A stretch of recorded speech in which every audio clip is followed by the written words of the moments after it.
Hello students. तो आज हम डिस्कस करेंगे रेफ्रिजरेटर एंड हीट पंप।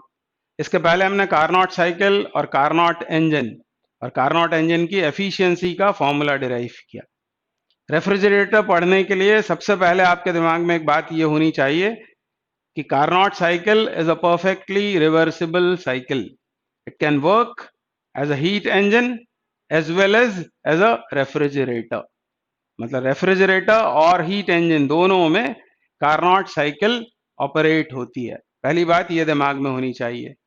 और हीट इंजन ऑलरेडी हम पढ़ चुके हैं, मैं आपको जल्दी से उसे रिवाइज करवाता हूं। और हीट इंजन में हमने बात की थी एफिशिएंसी की, और यहाँ रेफ्रिजरेटर में हम बात करेंगे कोएफिशिएंट ऑफ परफॉर्मेंस की। तो हीट इंजन क्या होता है पहले डिस्कस कर लेते हैं, जल्दी से रिवाइज कर लेते हैं। मतलब हीट इंजन भी आपके दिमाग में होना चाहिए जब आप रेफ्रिजरेटर या हीट पंप की प्रॉब्लम्स कर रहे हो। तो हीट इंजन में आप जानते हैं तीन होते हैं मेजर पार्ट्स। क्या क्या होता है? एक होता है सोर्स, एक होता है वर्किंग सब्सटेंस, और एक होता है सिंक। सोर्स उसी को कहते हैं हॉट रिजर्वायर, ये होता है किसी हाई टेम्परेचर T1 केल्विन पर। फिर सिंक, यह है कोल्ड रिजर्वायर T2 केल्विन पर। और वर्किंग सब्सटेंस जैसे पेट्रोल इंजन में क्या होता है, तो पेट्रोल और एयर का मिक्सचर, वो होता है working substance.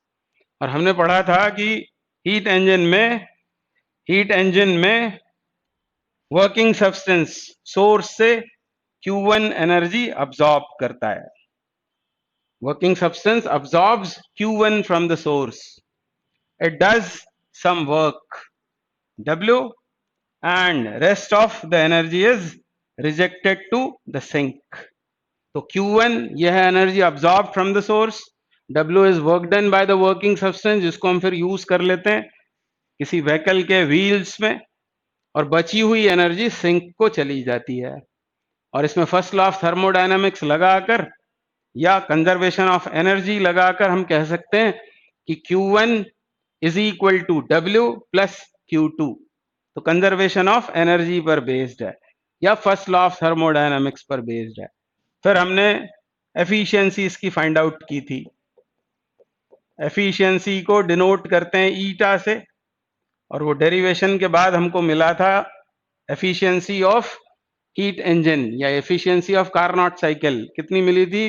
1 minus Q2 heat rejected to the sink upon Q1 heat absorb from the source. और ड्यूरिंग डेरिवेशन हमने देखा था Q2 बाई Q1 ये होता है T2 by T1। We can also write 1 minus T2 upon T1। ये temperatures होते हैं केल्विन में, और परसेंटेज में लिखना है तो इंटू 100 लिख देते हैं। तो ऐसा था ये हीट इंजन। तो हीट इंजन की एफिशिएंसी दिमाग में रखें। अब हमको बात करनी है रेफ्रिजरेटर की। तो रेफ्रिजरेटर पहले हम डिस्कस करेंगे और उसके बाद में फिर बात करेंगे हम हीट पंप की। दोनों में फर्क है। रेफ्रिजरेटर, तो रेफ्रिजरेटर में हमको चाहिए कोएफिशिएंट ऑफ परफॉर्मेंस। इसके कौन कौन से पार्ट्स होते हैं? तो इसमें भी आपको वैसे ही तीन पार्ट्स बना देने हैं। एक बना देना है सोर्स या hot reservoir high temperature T1 kelvin पर, फिर वर्किंग सब्सटेंस और सिंक या cold reservoir at temperature T2 kelvin. तो फिर से वही तीन पार्ट्स हो गए, और इसको रिवर्स में आपको ऑपरेट कर देना है। मतलब रेफ्रिजरेटर क्या होता है? Heat engine operated in the reverse order, in reverse. मतलब इन एरोस को आपको फ्लिप कर देना है। तो जिस तरह यहां पर वर्किंग सब्सटेंस ने सोर्स से हीट एनर्जी अब्सॉर्ब की थी हॉट बॉडी से, यहां पर वर्किंग सब्सटेंस क्या करेगा? सिंक से, जो कोल्ड बॉडी है, कोल्ड रिजर्वायर, उससे हीट एनर्जी अब्सॉर्ब करेगा। मतलब एरोज की डायरेक्शन हमको बदल देनी है। तो यहां पर ऐसा एक एरो लगा देंगे। इसका मतलब यह हुआ कि वर्किंग सब्सटेंस ने सिंक से कुछ एनर्जी अब्सॉर्ब की। अब आप जानते हैं हीट एनर्जी हॉट से कोल्ड बॉडी की तरफ अपने आप फ्लो होती है। Heat energy flows always from body at higher temperature to body at lower temperature itself. पर उसको कोल्ड से हॉट बॉडी यदि ट्रांसफर करना हो तो बाहर से कुछ करना पड़ेगा, और ऐसा ही यहां होता है। सिंक से कितनी एनर्जी वर्किंग सब्सटेंस ने अब्सॉर्ब करी, वो करी Q2, इसको Q2 ही लिखना है, इसीलिए हमने पहले इसको डिस्कस कर लिया है। Q2 यह सिंक से अब्सॉर्ब्ड एनर्जी, वर्किंग सब्सटेंस ने सिंक से कितनी एनर्जी ली।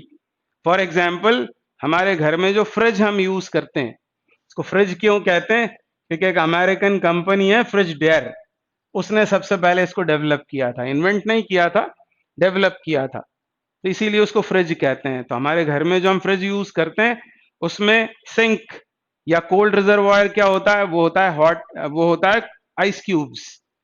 आइस क्यूब्स जो हैं वो होती है कोल्ड बॉडी या सिंक या कोल्ड रिजर्वायर। वर्किंग सब्सटेंस क्या होता है, तो आपने सुना होगा कि फ्रिज में एक गैस यूज होती है CCl2F2, इसको कहते हैं फ्रियॉन, डाइक्लोरो डाइफ्लोरो मीथेन। तो फ्रियॉन यूज होती है, वो है वर्किंग सब्सटेंस। तो होता क्या है, ये फ्रियॉन या ये वर्किंग सब्सटेंस सिंक से हीट एनर्जी अब्सॉर्ब करता है, और ऐसा करने के लिए work is done on the working substance by some external agent. तो आपने सुना होगा एक कंप्रेसर लगा होता है उसमें, फ्रिज में, कंप्रेसर का यही काम है, ये काम करना, वर्किंग सब्सटेंस सिंक से Q2 कोल्ड बॉडी से हीट एनर्जी अब्सॉर्ब कर रहा है, उसके लिए बाहर से काम करना पड़ेगा।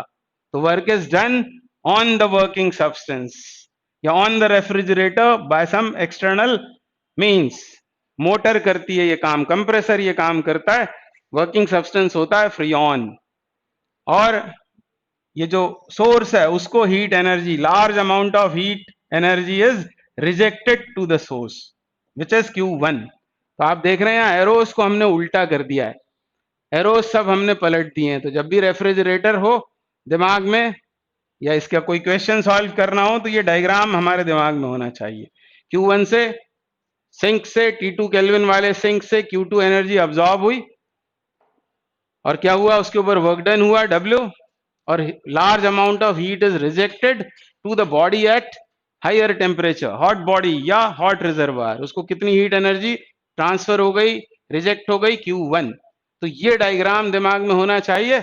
और अब हमको बात करनी है कोएफिशिएंट ऑफ परफॉर्मेंस की। तो यहां देखो नाम आ रहा है परफॉर्मेंस, तो इसकी परफॉर्मेंस अच्छी है कि बुरी है, इस बात का हम पता करेंगे कोएफिशिएंट ऑफ परफॉर्मेंस से, इसको ओमेगा से डिनोट करेंगे। तो अच्छा रेफ्रिजरेटर कौन सा होगा, अच्छा रेफ्रिजरेटर वो होगा जिसमें ज्यादा amount of heat energy cold body से अब्सॉर्ब हो जाए, कम से कम वर्क डन करके, इसका कम एक्सपेंडिचर हो, कंप्रेसर को कम काम करना पड़े और Q2 ज्यादा एब्सॉर्ब हो जाए, तो हम बोलेंगे वो फ्रिज बहुत अच्छा है। बस उसी से इसकी डेफिनेशन निकली हुई है। तो ओमेगा कितना होगा कोएफिशिएंट ऑफ परफॉर्मेंस रेफ्रिजरेटर के लिए, तो वो होगा W कम से कम हो, यानी वो नीचे आना चाहिए, और हीट अब्सॉर्ब Q2 ज्यादा से ज्यादा हो तो उसे न्यूमरेटर में आना चाहिए। तो Q2 अपॉन W, इस रेशो को कहते हैं कोएफिशिएंट ऑफ परफॉर्मेंस। इसकी कोई यूनिट तो नहीं होगी, एक नंबर होगा, इसीलिए कोएफिशिएंट लिखा हुआ है, क्योंकि है तो ये दोनों एनर्जीज।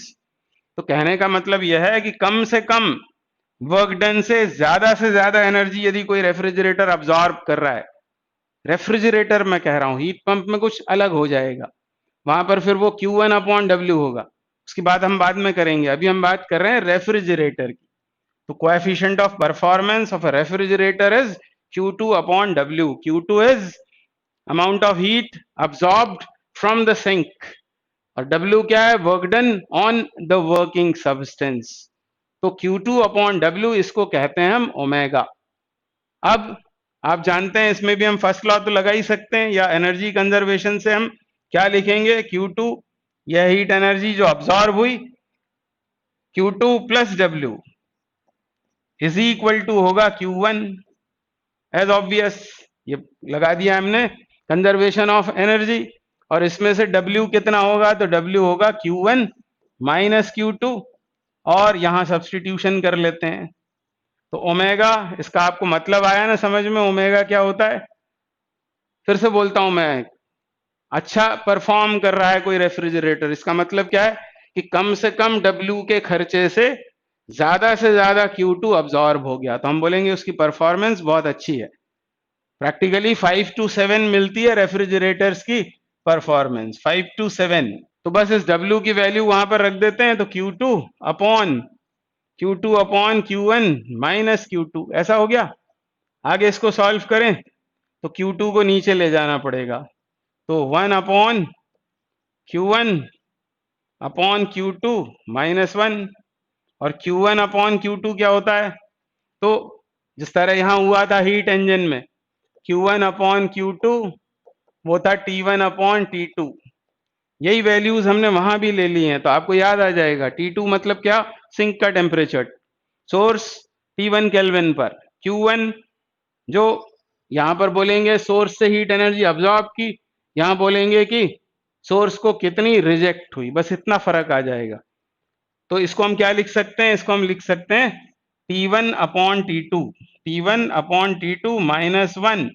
आगे इसको सॉल्व भी कर सकते हैं आप, एलसीएम लेंगे और रेसिप्रोकेट होके वो ऊपर चला जाएगा T2, यहाँ आ जाएगा T1 माइनस T2, और ये क्वांटिटी नेगेटिव तो होगी नहीं, क्योंकि ये T1 क्या है, सोर्स का टेम्परेचर है, और T2 सिंक या कोल्ड रिजर्वायर का टेम्परेचर है। यहाँ सोर्स सिंक कहने से बचना चाहिए, इसको कहना चाहिए हॉट रिजर्वायर। तो जैसे अभी हमने बात की थी कि हमारे घर में जो फ्रिज है उसमें सिंक कौन है, आइस क्यूब्स, वर्किंग सब्सटेंस कौन है, फ्रीऑन, तो सोर्स कौन है, एटमॉस्फेयर, वो होगा हाई टेम्परेचर पर।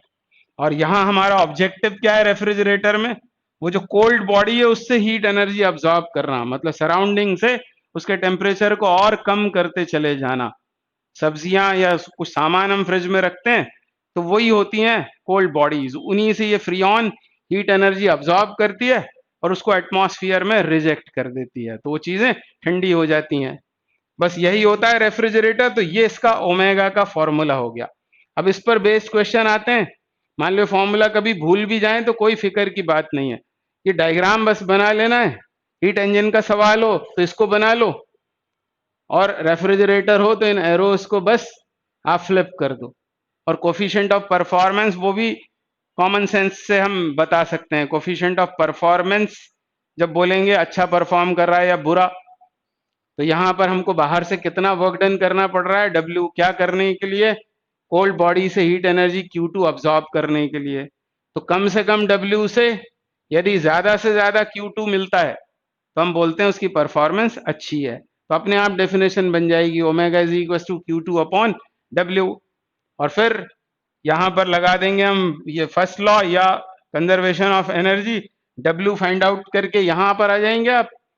इससे चाहें तो आप डायरेक्ट ये बना सकते हैं, क्योंकि Q और T ये प्रोपोर्शनल होते हैं, तो डायरेक्ट आपको ये फॉर्मूला मिल जाएगा। तो this is coefficient of performance of a refrigerator. और अब हमको बात करनी है हीट पंप की, और फिर न्यूमेरिकल प्रॉब्लम्स करेंगे तो ये बातें आपको और ज्यादा समझ में आ जाएंगी। आगे बढ़ते हैं, तो अब बात करते हैं हीट पंप की। इसके पहले हमने रेफ्रिजरेटर और रेफ्रिजरेटर के लिए कोएफिशिएंट ऑफ परफॉर्मेंस का फॉर्मूला समझा और उसको डिराइव किया। जल्दी से रिवाइज करते हैं रेफ्रिजरेटर। ये बार बार हम क्यों रिवाइज करते हैं, उसका कारण है कि इन तीनों के बीच, हीट इंजन, रेफ्रिजरेटर और हीट पंप, इनके बीच डिस्क्रिमिनेशन आपके दिमाग में बहुत अच्छे से होना चाहिए। यदि एफिशिएंसी की बात होगी तो आप हीट इंजन है समझ जाएंगे, पर कोएफिशिएंट ऑफ परफॉर्मेंस का कोई सवाल होगा तो आपको समझना पड़ेगा कि वो रेफ्रिजरेटर है या फिर वो हीट पंप है। तो वो अभी मैं आपको समझाने वाला हूं। तो आप जानते हैं रेफ्रिजरेटर के ये तीन पार्ट्स, ये हॉट रिजर्वायर T1 केल्विन पर, सोर्स ये cold reservoir, sink at low temperature T2 kelvin, और ये बना रखा है वर्किंग सब्सटेंस। होता क्या है, ये जो वर्किंग सब्सटेंस है ये सिंक से Q2 एनर्जी अब्सॉर्ब करता है, ठंडी बॉडी से हीट एनर्जी अब्सॉर्ब की, और इसके लिए work is done on the system by the compressor, by the motor, और large amount of heat energy ये सोर्स को रिजेक्ट कर देता है।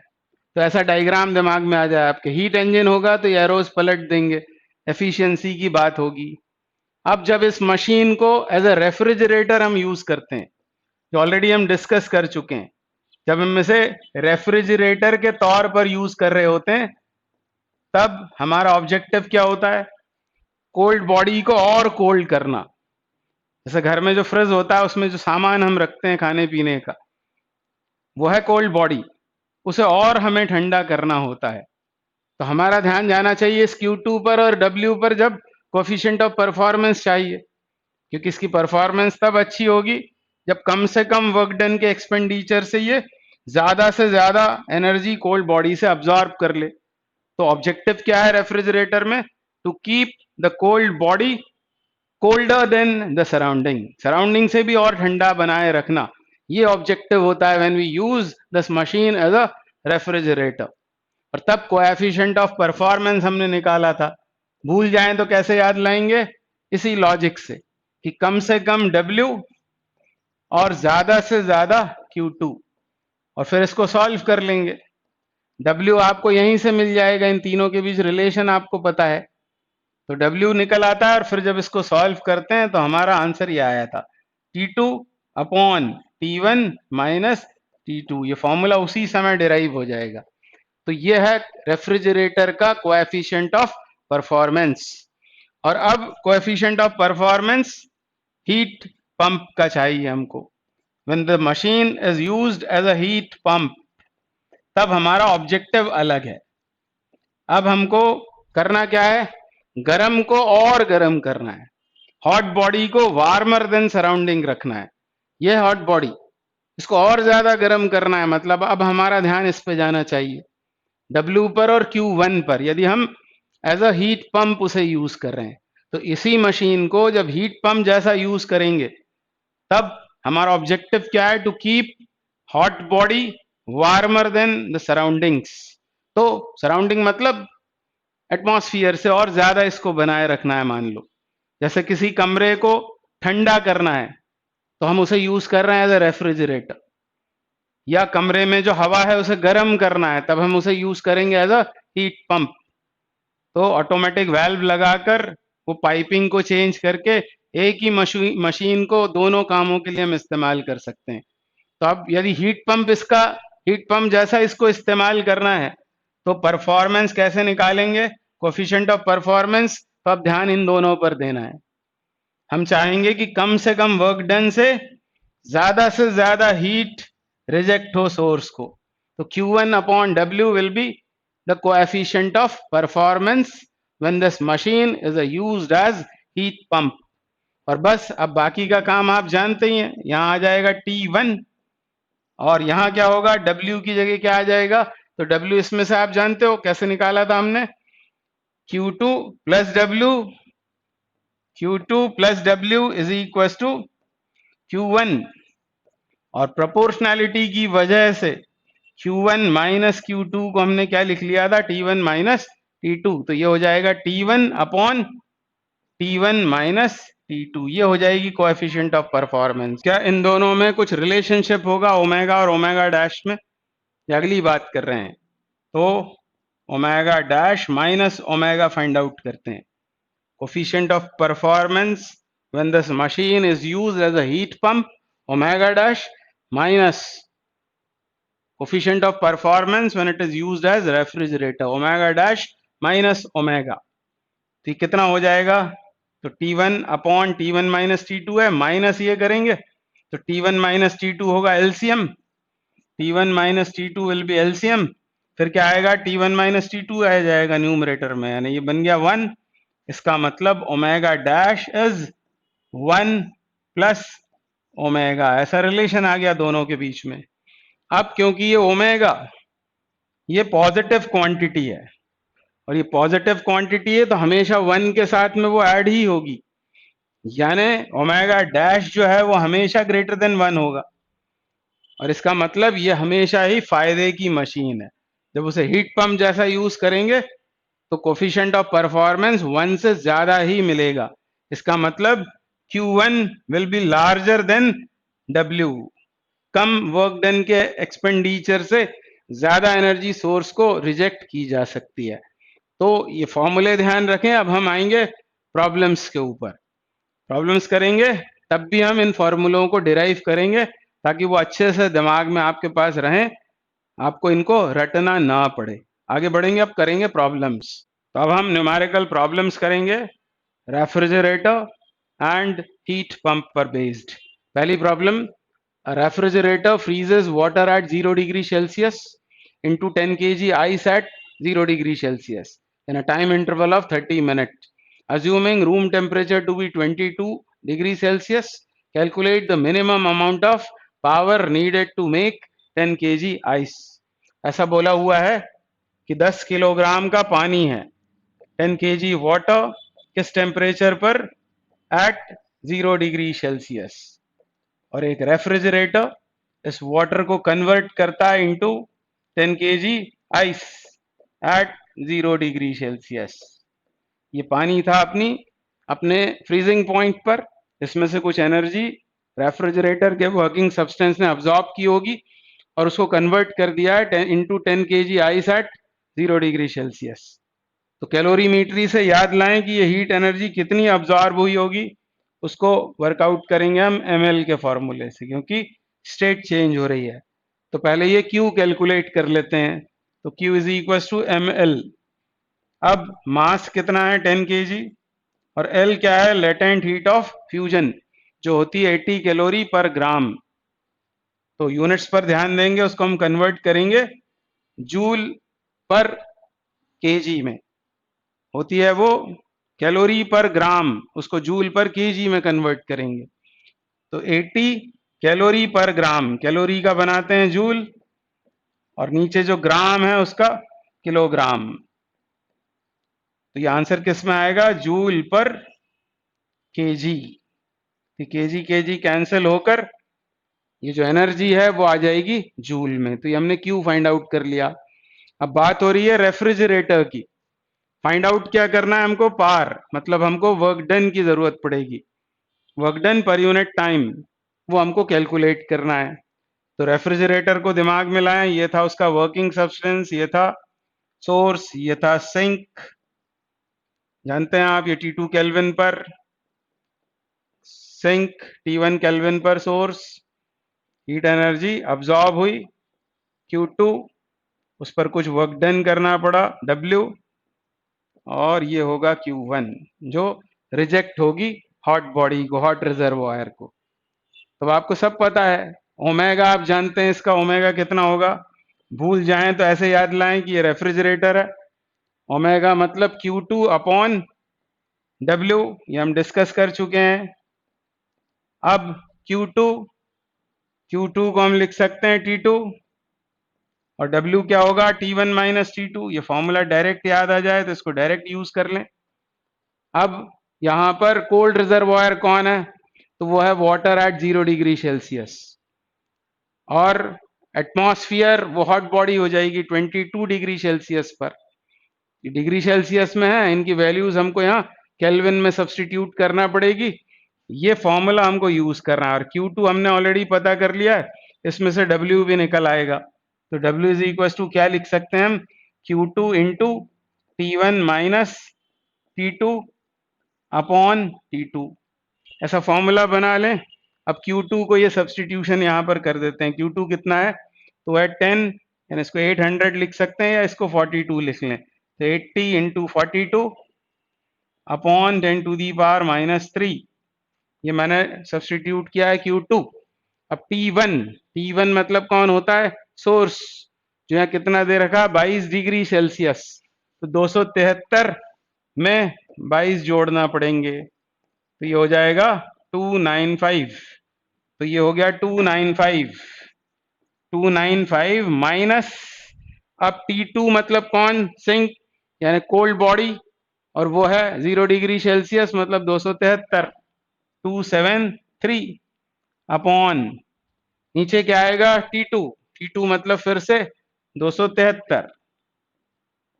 ठीक है, इसकी तो कोई यूनिट होगी नहीं, इसकी यूनिट क्या आ रही है, ये W निकल रहा है, और W होगा किसमें, जूल में, जूल में आ जाएगा, और फिर उसको टाइम से डिवाइड कर देंगे तो हमको मिल जाएगा पावर। इस तरह इसको सॉल्व करना था। तो power is equal to power is equal to, इसमें से मैं थोड़ा सा पार्ट हटा देता हूँ, ये सिर्फ आपको मैं याद दिला रहा था कि इस तरह उसको सॉल्व कर लेना है ना, वो फॉर्मूला याद आ जाएगा आपको। तो अब हमको कैलकुलेट करना है पावर। तो पावर कैलकुलेट करने के लिए बस ये इसको जूल में निकाल लेंगे और उसको टाइम से डिवाइड कर देंगे। टाइम है 30 मिनट, तो मिनट का सेकंड बनाना नहीं भूलना है। बस अब मैं यहाँ पर वैल्यूज डालकर और इसको कैलकुलेटर से सॉल्व करूंगा, पर आप मत करना। 273 है ये, तो 83 93 मतलब 20, वो 22 हो जाएगा ऊपर 22, ये हो गया अपॉन 10⁻³ इंटू 273 इंटू 30 इंटू 60, ये सब कुछ आएगा और ये आपको पावर मिल जाएगी वॉट में। तो इसको सॉल्व करना है। अब मैं कैलकुलेटर यूज करूंगा, मैं बार बार आपसे कह रहा हूं कि आप अवॉइड करेंगे तो अच्छा होगा आप ही के लिए, क्योंकि मैं आपको फिजिक्स पढ़ा रहा हूं। मेरा काम आपको मल्टीप्लिकेशन और डिवीजन सिखाना नहीं है, मेरा काम है आपको फिजिक्स सिखाना।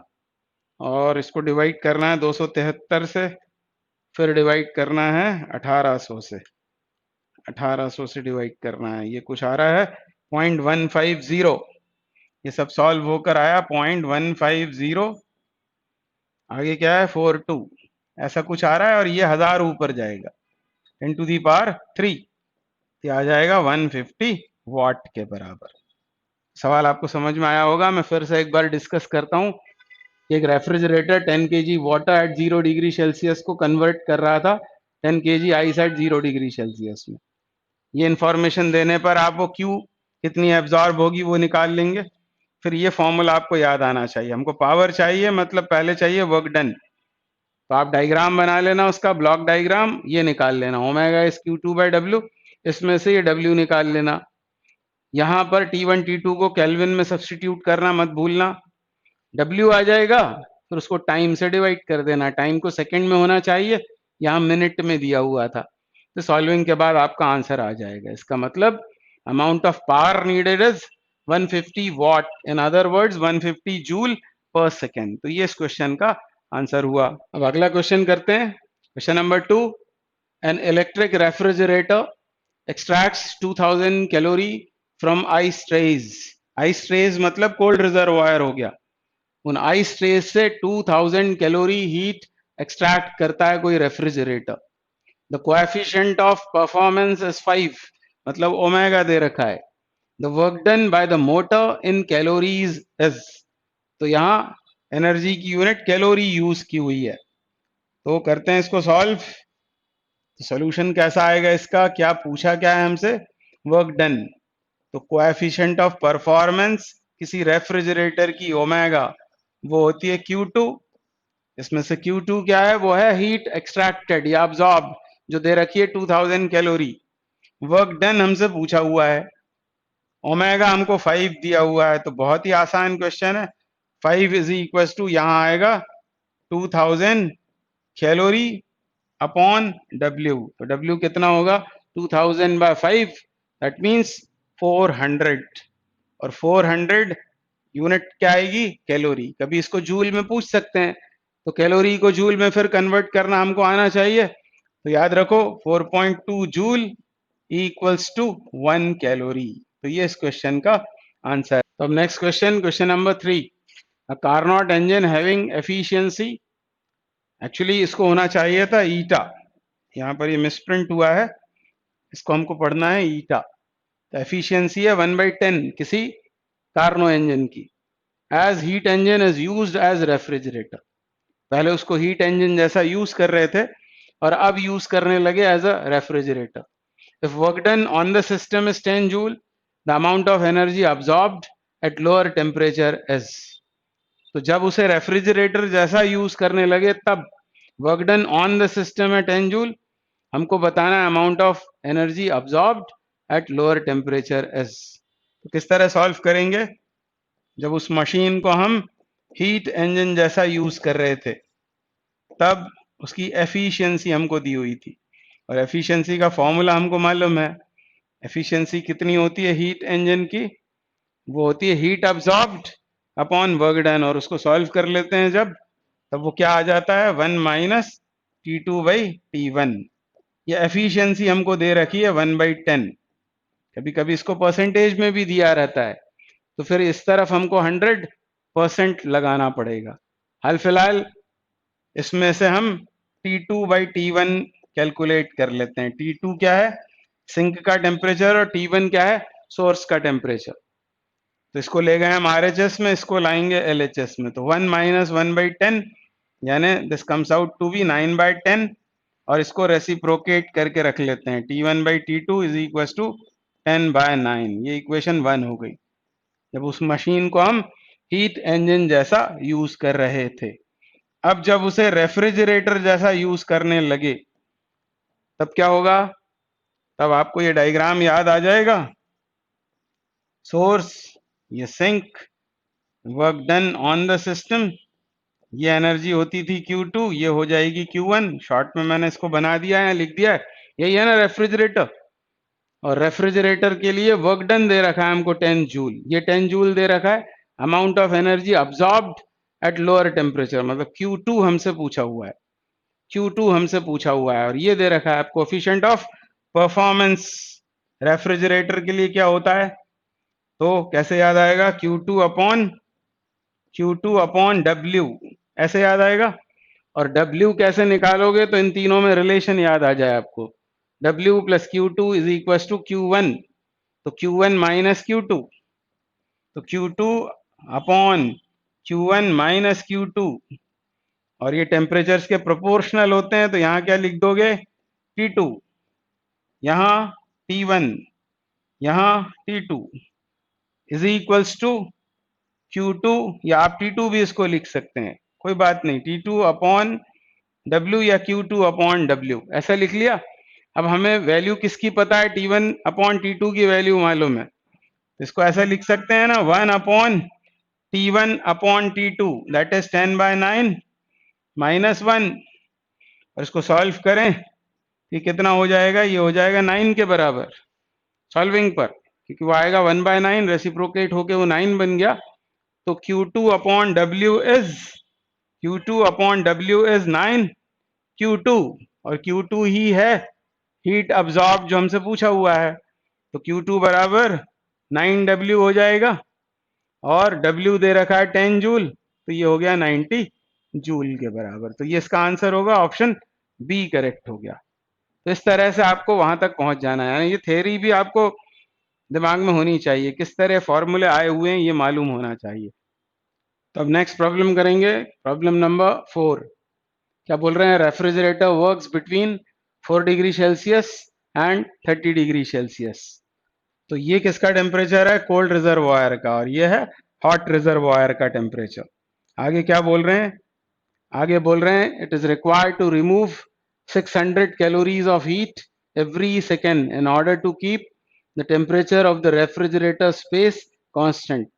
The power required is, तो इस तरह का क्वेश्चन आए तो कोई बुराई नहीं है, आप इस तरह एक डायग्राम मन में लाएं। 4 डिग्री सेल्सियस ये क्या हो गया, कोल्ड रिजर्वायर, और 30 डिग्री सेल्सियस ये हॉट रिजर्वायर। तो Q2 एनर्जी अब्सॉर्ब होती है, work is done on the system, and Q1 is rejected to the hot reservoir, ऐसा दिमाग में हो। फिर ओमेगा क्या होगा, तो फटाफट आप लिख सकते हैं, ऐसा डायग्राम बना हो तो। इसको यूज कर रहे हैं एज अ रेफ्रिजरेटर, तो Q2 अपॉन W, ये हो गया कोएफिशिएंट ऑफ परफॉर्मेंस। और ये कितना होगा, तो Q और कैपिटल T ये प्रोपोर्शनल होते हैं, इसे देखा आपने तो T2 लिख देना, और नीचे W कितना होता है, तो वो हो जाएगा T1 माइनस T2। यदि यहाँ एनर्जी कंजर्वेशन लगा देंगे, W plus Q2 is equal to Q1, तो W आ जाएगा। तो ये फॉर्मूला हमको यूज करना है। हमको एक्चुअली पावर चाहिए, तो उसके पहले वर्क डन कैलकुलेट करना पड़ेगा। तो वर्क डन कितना होगा, तो Q2 जो दे रखा है हमको 600 कैलोरी पर second into T1 minus T2 upon T2, ये फॉर्मूला लगा देना है। वैल्यू सब पता ही है, Q2 कितना है 600 कैलोरी पर सेकेंड, कैलोरी को जूल में बदल देते हैं, तो ये हो जाएगा जूल पर सेकेंड। जूल पर सेकेंड मतलब वॉट, 1 सेकंड में होने वाला वर्क डन वो पावर आ जाएगी डायरेक्ट, आगे कुछ करना नहीं पड़ेगा। अब T1 कितना है, तो T1 मतलब क्या होता है, ये 30, तो T1 ये होगा 273 प्लस 30, तो ये हो गया 303।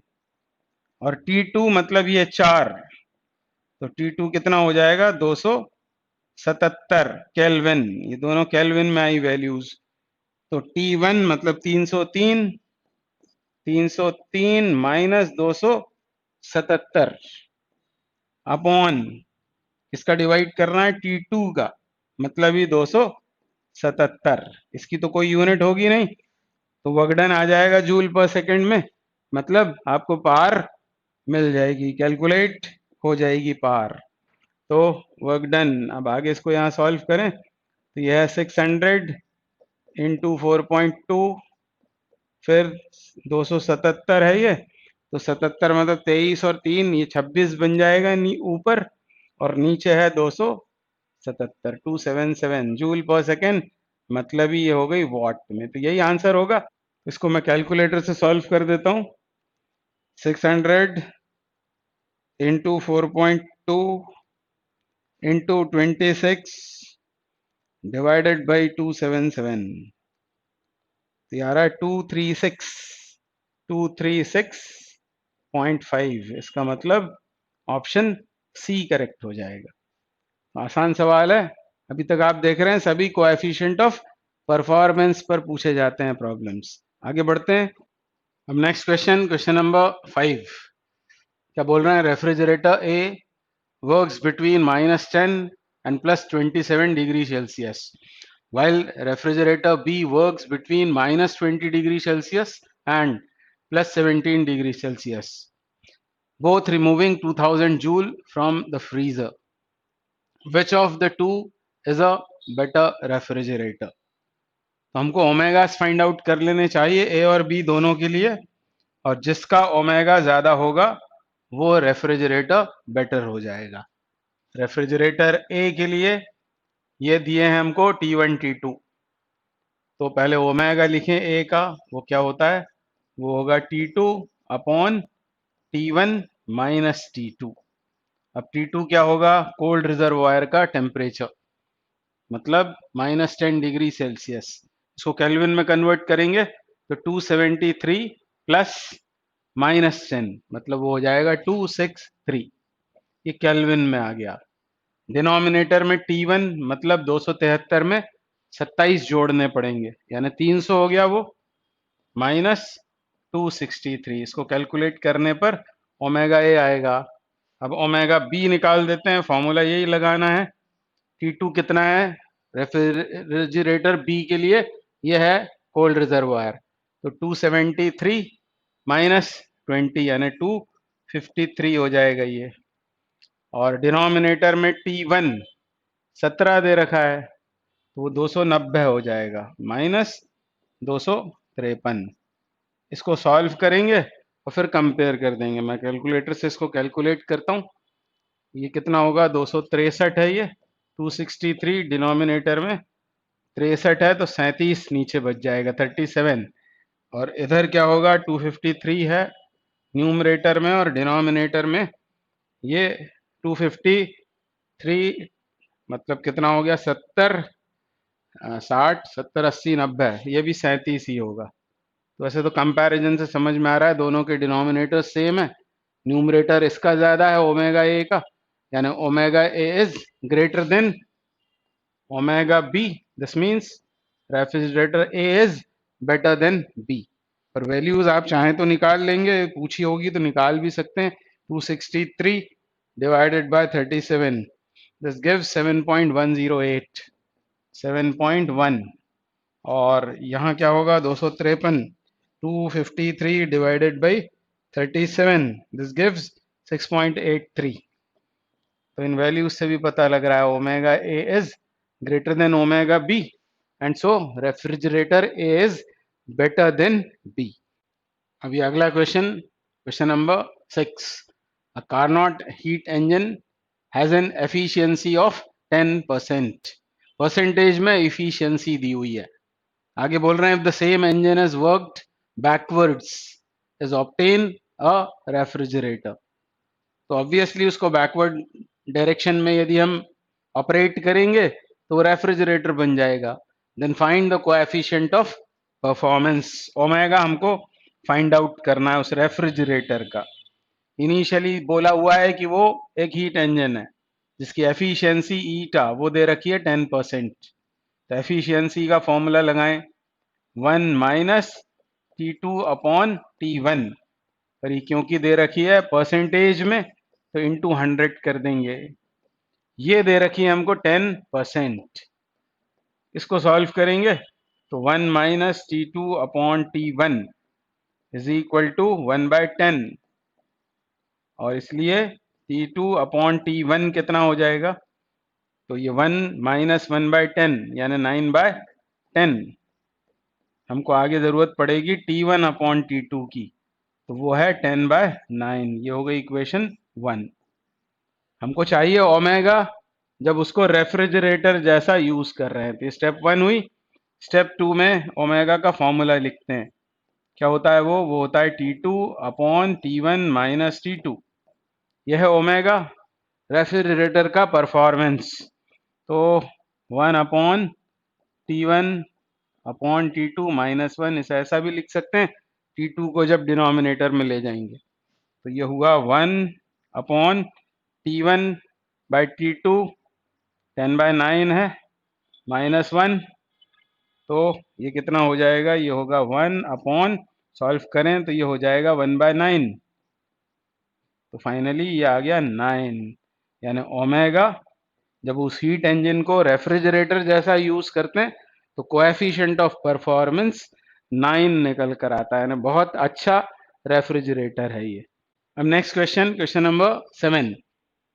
How many kg of water at 0 degree Celsius can a freezer with a coefficient of performance 5 make into ice cubes at 0 degree Celsius with a work input of 3.6 million joule? तो 0 degree Celsius पर कुछ पानी दे रखा है, हमसे पूछ रहे हैं कि यदि वर्क इनपुट 3.6 मिलियन जूल है किसी रेफ्रिजरेटर में, तो how much mass of water can be converted into ice eight 0 degree Celsius. Water है 0 पर, उसको 0 की आइस में बदलना है, तो कितना पानी आइस में कन्वर्ट किया जा सकता है। यानी फॉर्मूला लगाना है हमको ml, और ml वाले फॉर्मूले में हमको m बतलाना है कि कितना पानी आइस में कन्वर्ट होगा। तो उसके लिए हमको पहले Q फाइंड आउट करना पड़ेगा कि हीट एनर्जी कितनी रिक्वायर्ड होगी, कितनी उस वाटर में से हमको अब्जॉर्ब करना पड़ेगी। तो कैसे सॉल्व करेंगे, तो पहले वो Q फाइंड करने के लिए लिखते हैं हम सबसे पहले कोएफिशिएंट ऑफ परफॉर्मेंस का फॉर्मूला, ओमेगा इज Q2, यही है वो heat absorbed upon work done. Work done they रखा है हमको 3.6 मिलियन जूल, ओमेगा दे रखा है 5, तो इसमें से Q2 फाइंड आउट हो जाएगा। तो Q2 इज इक्वल टू होगा ओमेगा इंटू डब्ल्यू। ओमेगा कितना दे रखा है 5, डब्ल्यू कितना है 3.6, पर वो है मिलियन जूल में, तो इंटू 10⁶ करने पर ये जूल में कन्वर्ट हो गया। ओमेगा की कोई यूनिट नहीं होती है, यानी यदि ये डब्ल्यू है जूल में तो Q2 भी है जूल में कैलकुलेट हो गया। अब Q2 आने के बाद में हम फॉर्मूला लगाएंगे Q2 is equal to ml, state change का फॉर्मूला, और इसमें से m फाइंड आउट कर लेंगे। तो m इज इक्वल टू कितना होगा, Q2 अपॉन L। Q2 ये लिखा हुआ है 5 इंटू 3.6 इंटू 10⁶, और L क्या है, यह है लेटेंट हीट ऑफ फ्यूजन। तो 80 कैलोरी है तो उसको जूल में कन्वर्ट कर देते हैं, और ग्राम का कर देते हैं किलोग्राम। तो इंटू 10⁻³ यहाँ आएगा, रेसिप्रोकेट होकर उसको यहाँ ले जाते हैं 10⁻³ और इसको सॉल्व करना पड़ेगा। तो 5 इंटू 3.6 इंटू 10⁻³ अपॉन 80 इंटू 4.2, इसको सॉल्व करने पर किलोग्राम में वो मास निकल कर आ जाएगा। फिर हम आंसर चेक कर लेते हैं। तो 36 इंटू 5 इंटू 100 ऐसा लिख दिया मैंने इसको, और इसको डिवाइड करना है 4.2 से और फिर एक बार और डिवाइड करना है 80 से, तो ये निकल कर आ रहा है 53.57। Let me check the answer, yes 53.57 kg। इस तरह आप इसको सॉल्व कर देना, यूनिट्स पर बड़ा ध्यान देना चाहिए। तो इतने किलोग्राम पानी 0 डिग्री सेल्सियस का वो रेफ्रिजरेटर बदल देगा 0 डिग्री सेल्सियस के आइस में, यदि वर्क इनपुट ये होगा 3.6 मिलियन जूल, यानी अच्छा कंप्रेसर उसमें लगा हुआ है। आगे बढ़ते हैं। तो अब अगला question, question number 8। In a cold storage ice melts at the rate of 2 kg per hour when the external temperature is 20 degree Celsius।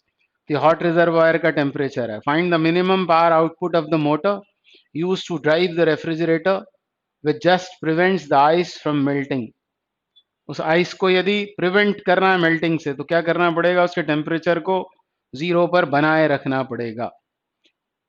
तो क्या कर सकते हैं उसके लिए, उससे हमेशा हीट एक्सट्रैक्ट करते रहना पड़ेगा। उस रेफ्रिजरेटर को उसमें से हीट एक्सट्रैक्ट करके उसे 0 डिग्री सेल्सियस पर मेंटेन करना पड़ेगा, तभी उसे मेल्ट होने से प्रिवेंट किया जा सकता है। Latent heat of fusion of ice is 80 calorie पर ग्राम। तो क्या दे रखा है हमको, रेट क्या है आइस के मेल्ट होने का, 2 kg पर आर। तो पर आर कितनी हीट उसे देना पड़ेगी वो कैलकुलेट करते हैं एम एल के फॉर्मूले से।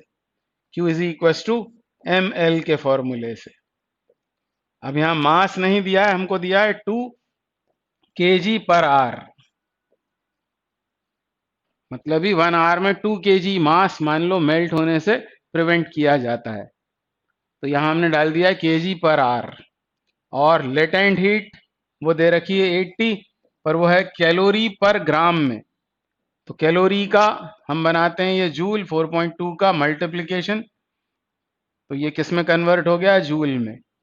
और नीचे यहाँ क्या आएगा, ग्राम, ग्राम का बना देते हैं किलोग्राम, ऐसा हो जाएगा। यूनिट पर ध्यान दें आप, ये केजी केजी कट कर जूल पर आर, और इस आर को भी बदल देते हैं हम सेकंड में। तो 2 टाइम्स 80 टाइम्स 4.2, ऊपर जूल है न्यूमरेटर में, 10 टू दी पावर 3 भी आ रहा है, और आर का बना देते हैं सेकंड, 3600 सेकंड, यानी जूल पर सेकंड। इतनी एनर्जी सप्लाई करना पड़ेगी जूल पर सेकंड में, एक सेकंड में इतने जूल, ताकि उस आइस को मेल्ट होने से रोका जा सके। अब बात कर लेते हैं, क्योंकि ये रेफ्रिजरेटर है तो ओमेगा की बात कर लेते हैं। ओमेगा बराबर क्या होगा, Q2 upon W is equal to T2 upon T1 minus T2। ये फॉर्मूला लगा देंगे। हमको चाहिए क्या है, हमसे पूछा क्या है, ये पूछा हुआ है कि मिनिमम पावर आउटपुट क्या होना चाहिए मोटर का, मतलब हमको फाइंड आउट करना है W। तो इसी फॉर्मूले में से W फाइंड आउट कर लेते हैं, W को अब्स्ट्रैक्ट करते हैं। W बराबर होगा Q2 times T1 minus T2 upon T2। अब वैल्यूज ही सब्सटीट्यूट करनी है। Q2 हमने ये निकाल रखा है, 2 into 80 into 4.2 upon 10 to the power minus 3 है, दो जीरो इसको दे दें, चाहे तो 3.6 लिख देते हैं, इसको चलेगा।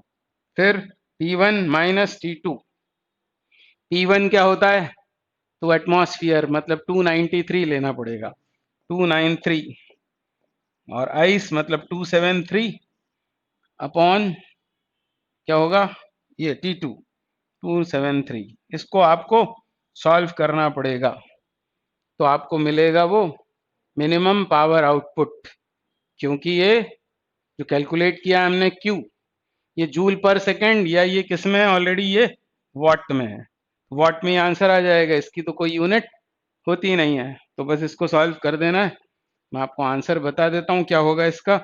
तो 2 इंटू 80 यानी 160 इंटू 4.2 4.2 डिवाइडेड बाई 3.6, तो ये 186 आ रहा है ना, और 186 इंटू करते हैं 20 इंटू 20, और इसे डिवाइड कर देते हैं 273 से, तो आपको आंसर मिलेगा 13.67, 13.67। 67 वॉट। तो ये इस क्वेश्चन का आंसर है।